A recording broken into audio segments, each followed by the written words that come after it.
lectures on cell biology and cell pathology that phagosomes may fuse with lysosomes so that lysosomal contents can destroy whatever's in the phagosome, and that's called a phagolysosome. You could come up with that on your own. Congratulations, you're correct. The intracellular destruction occurs within this phagolysosome that's very tightly controlled so that there's no damage to other intracellular components. How is this microbial killing accomplished? Think reactive oxygen species, which we've learned about in our previous lecture. In neutrophils, just as an FYI, this is produced via something called a respiratory burst. And we won't go into the chemistry and have a dedicated slide on that. I'm just introducing that sort of as an aside. There are other things that can also accomplish microbial killing, reactive nitrogen species, and a variety of lysosomal enzymes. So we're kind of diving into the details once again with all of this. But I just want to sort of draw your attention to the lysosomal enzymes, which we all have. And I want to tie this into a disease which we'll learn about probably in our next module,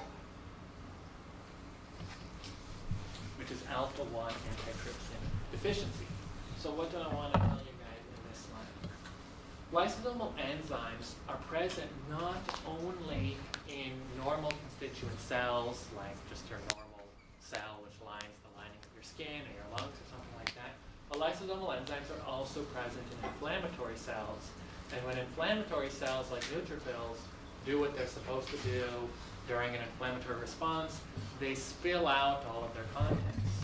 So what keeps lysosomal enzymes, such as elastase, which we're using in this particular disease example, what keeps lysosomal enzymes from causing a robust amount of tissue damage? What we're not going to talk about, because we need to cut off the details at some point, is that there's a variety of antiproteases which circulate in the blood and in tissue fluids, which can counteract these lysosomal enzymes. One such antiprotease is known as alpha-1 antitrypsin. And so alpha-1 antitrypsin deficiency, while an uncommon disease, is exactly what it sounds like. It's an inherited disorder in which elastase has uncontrolled activity because it's not counteracted, it's not inactivated by alpha-1 antitrypsin. Alpha-1 antitrypsin deficiency predisposes to a lung disease that we'll learn about called emphysema. Why might alpha-1 antitrypsin deficiency, which theoretically is going to be present all throughout the body, why might that manifest as lung disease? What do you do like every 6 seconds unless you're sound asleep? Breathe, and you breathe all sorts of stuff in. So you're always breathing stuff in. And so there's always the chance for some kind of micro-inflammatory response in the lungs. And so if you have these micro-inflammatory responses that result in neutrophil activation and elastase spilling, elastase is an enzyme which degrades elastin, one of the structural proteins, together with collagen. And so all of a sudden, if elastase is cutting up your connective tissue, then your lung looks like this instead of looking like normal. You get this condition called emphysema. You can also have liver disease, cirrhosis, simply because alpha-1 antitrypsin is made in the liver, and the liver goes bad.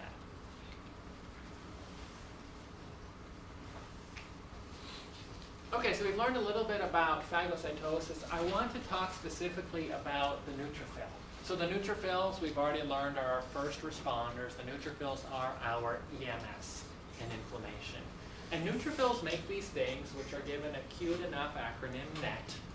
NET stands for neutrophil extracellular trap. So neutrophils produce these nets at the cost of their own survival. They're a lot like kamikazes. They give up their lives for a greater cause, although the cause of the kamikazes is really not that great. But they do give up their lives for this cause. So neutrophils undergo suicide and they spill out their nuclear chromatin, all their nuclear content, together with antimicrobial peptides and a bunch of enzymes. We just learned about one. And that results in an extracellular net, basically, a fibrillar network that provides both a high concentration of antimicrobial substances but it's also a physical barrier to the spread of microbes. The same way, like, when people went fishing once upon a time, they're still, they throw these large nets and they literally entrap a fish. So this is kind of like a funky science fiction looking like picture, but it's just an illustration of what I talked about. So here on the top left are 3 happy neutrophils.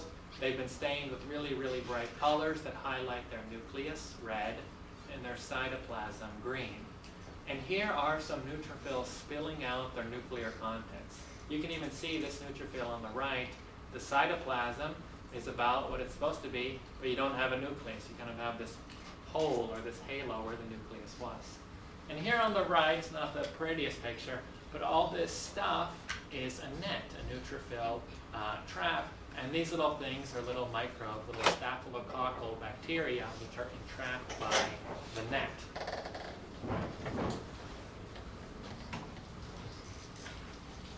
So just to remind ourselves of a concept that we brought about at the beginning of lecture, the inflammatory response results in tissue damage. And tissue damage occurs for a few reasons. Mostly, it's because of collateral damage to adjacent tissues.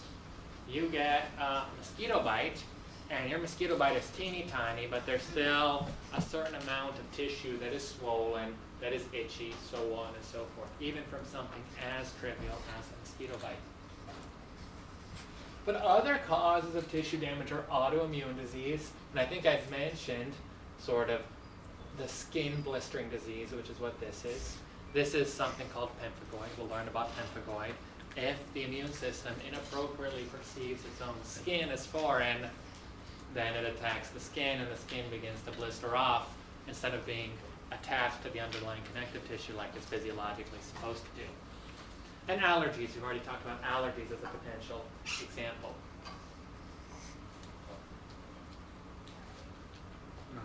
I think I'm going to do one more slide, okay?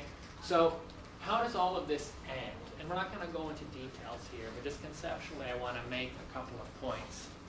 First of all, the inflammatory response is tightly controlled so that damage can be minimized.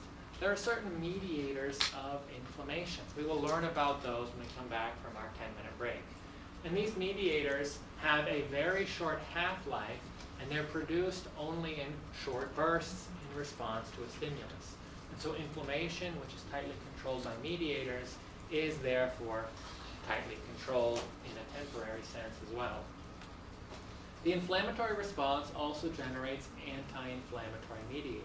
We're not really going to talk about that. We did give this one example of alpha-1 antitrypsin deficiency. And neutrophils, all neutrophils, not only the ones that are kamikazes, but all neutrophils undergo apoptosis within a few hours of leaving the circulation. So there's only so much damage they can do. Let's take a break here. We'll start up at 9 o'clock again. We'll go through some mediators.